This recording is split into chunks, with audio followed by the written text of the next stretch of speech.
Today I'm going to show you how to do a talking head setup with just one light, and I'm going to show you to do it with any camera. And when I say any camera, I truly mean it. I'm going to go through it with my phone, the DJI Pocket 3, and my mirrorless camera to show you how it looks with it all, so that you can get an idea of using one light that you can get to get a good talking head setup. So the first things first is we got to get rid of this light right here, and that's essentially just the area light. The next step is simply to just use the light that you have available to you. I'm gonna be using a Zhiyun light that they sent me a long time ago because that's what's available to me. So let's get it turned on to show you the difference already. So now this is what it's looking like with the one light so far. I'm gonna go ahead and do some adjustments just to kind of get everything how I want to, but you're starting to see what this is doing. Of course, a trick is as well to use a little bit of those natural light with the windows, and that's what I try to do whenever it comes down to filming. I want to try to use a little bit of the natural light enhanced with my one light, since sometimes it can be potent, sometimes it cannot be. But you just use it accordingly, and especially if you want to have a more bright up room. And today's an overcast day, so we're just gonna have to make it work with what we have. As well, another thing that I usually try to use is the lights that we have available to us. So we have these kind of lamps that we have. So that's just something that it adds a little bit of dimension to it. So I simply just go ahead and turn on the lights and put it into the setting so it's not overly darkened, but it has a little bit of the ambiance and depth into my shot. Now, of course, you have to have a little bit of a tripod because this is where I set up my talking head video. So essentially, I just kind of set it up right here so I can have my cameras of any kind just go on top of it to be able to have the nice, well, set up that way so we can make sure that we have everything nice and in order to capture the nice talking head shots. For me, the next step that I usually do is set up my camera so I can know what angle I'm going to be using for my talking head, and then I'm going to run into the settings of the light to then as well what's on my camera so you can see a little bit of how I make it work, and then I'll go with my phone and then I'll use the DJI Pocket 3 so you can see how it all works out with each camera, because I know there's going to be somebody saying, well, you have all these nice cameras or something. It's not always the camera that you have available in a sense of the most that you can spend on, but it's the one that you have available to you. So that's what I'm doing with my iPhone 14 Pro Max, the DJI Osmo Pocket 3, which is like about 500 bucks, and as well my ZV-E1, which is a more affordable mirrorless camera.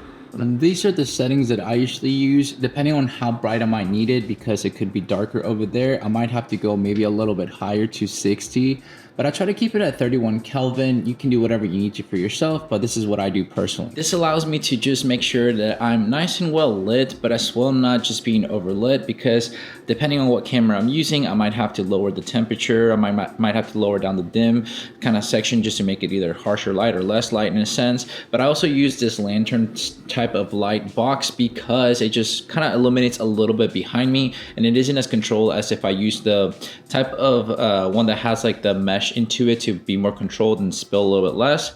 So that's just what I do for this kind of talking head setup with one light. So this is my camera setup. With the ZV-E1, I can shoot at the ISO 12800. If you need something else because you have a different camera, well, you're welcome to do the native ISO that it is. But for myself, I'll try to do this depending on what I'm trying to shoot. So I'll just kind of keep it and go to make it where that little +2 mark is just kind of faintly, maybe kind of going from there, because then I can put my hand out there, see how it looks. You can choose to do auto, white balance, or you can go ahead and do the Kelvin to kind of, make sure that it's at the right stage. So for myself, I try to match it a little bit to what the light will be, but sometimes I go a little bit lower just because the type of editing that I like to do is just works with my type of edit. So don't take into consideration this part. It's really what your setup is going to be. But I just might go to like 2800 Kelvin and kind of keep it at that and just say that's good enough. Then we're going to go ahead and show you how it's going to look over there. So this is how it looks like with my ZV-E1 using, my kind of normal talking head setup that I usually use for my channel. I tend to use either my ZV-E1, A7S III, or any of my Sony cameras just to do a little bit of my professional type of talking head camera with the one light. That's pretty much it when it comes down to having a one type light setup with this camera. So now this is how it looks like, obviously, with the lights itself. So I'm gonna show you kind of how it would look with turning some of the lights off. So I'll turn off the ones behind me and then the main light. That's the darkness. And this is how it would look like with my overhead light of my, kind of dining area.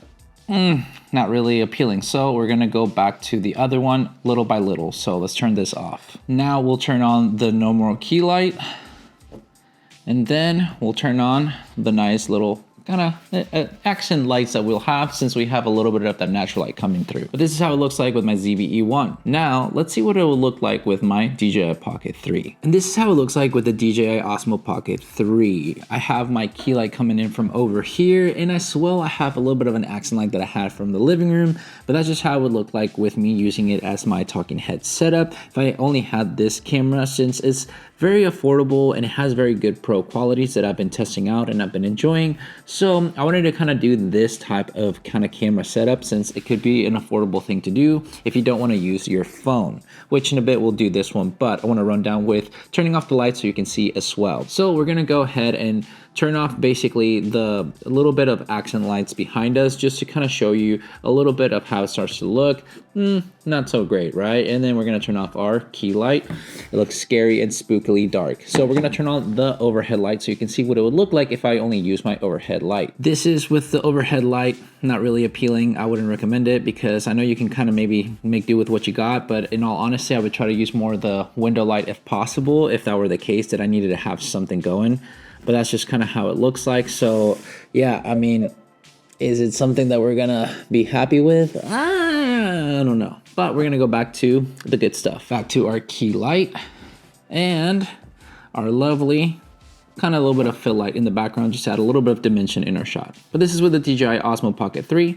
Now let's move on to the iPhone. If you plan to use your iPhone, I would recommend using the Blackmagic camera design app, because it gives you the most flexibility and really good codecs and everything for editing if you're going to be doing anything of editing on Premiere Pro or CapCut or anything of that sort, anything on your phone as well. So with the Blackmagic Design app, you're able to kind of have a little bit of, more controls, more everything to be able to film yourself a lot nicer. The cool thing about it as well is you can add your custom LUT. That's what I do to be able to see how the image is going to be looking, and you can even bake it onto your footage or can add it on in post, whatever you want to do for yourself. It really depends on my mood, depending on what I want to use it for. But for this one, I'm just going to let it be baked in and do minor adjustments in post. So I'm going to go ahead and swap this out now to use my phone so you can see a little bit of what it'll look like. So that is how it's going to look on my iPhone right there. So I'm gonna go sit and you guys get to see a little bit of how it'll look. And this is what it looks like using my iPhone with the Blackmagic Design app.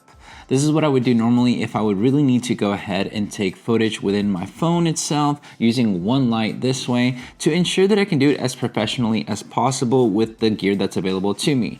My iPhone 14 Pro Max shoots 4K, so if I'm able to only use it, I'm gonna make the best that I can, and as well just make sure that I have this one nice light to capture my basically good side, to be able to get everything as possible as professionally and just use the gear that's available to me. But now let's see what it would look like without having this light, and just to show you the difference of darkness, and if I use the overhead light, where it probably won't be as nice. This is without any of the lights, just to show you how much of a difference that the lights do, to make sure that it emphasizes the look, to make it just more professional.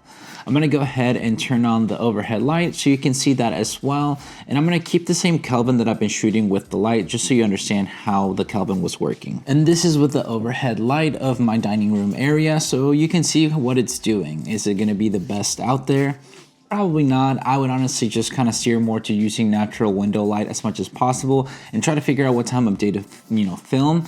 But that's just the way that it works, so that you can see what it looked like with using my actual key light earlier, to having no light, to then having the overhead light. But now you've seen what the iPhone footage would look like. And that is how I do it with the one camera light setup, so you can get an idea of what you can do at your own home or anything that you want to do when creating a little bit of a talking headshot with just one light. Obviously you can use things that are available to you, like I use with my little bit of, kind of lights that I have over there for the living room, and as well having my natural light from the windows. This allows me to have a little bit of a, different type of setup, but being able to keep it as professional as possible with one key light that I got with is just a Zion light. It's a 200-watt one. You can find whatever is available to you and go ahead and try the best of it. The main thing to do is have a diffusion kind of thing for your light, so you can have a little bit of less harsher light onto your face, and be able to create the content that you want to, all the way to become as professional as possible with the gear available. You got the chance to see it with the iPhone, my ZVE1, and as well the DJI Pocket 3. So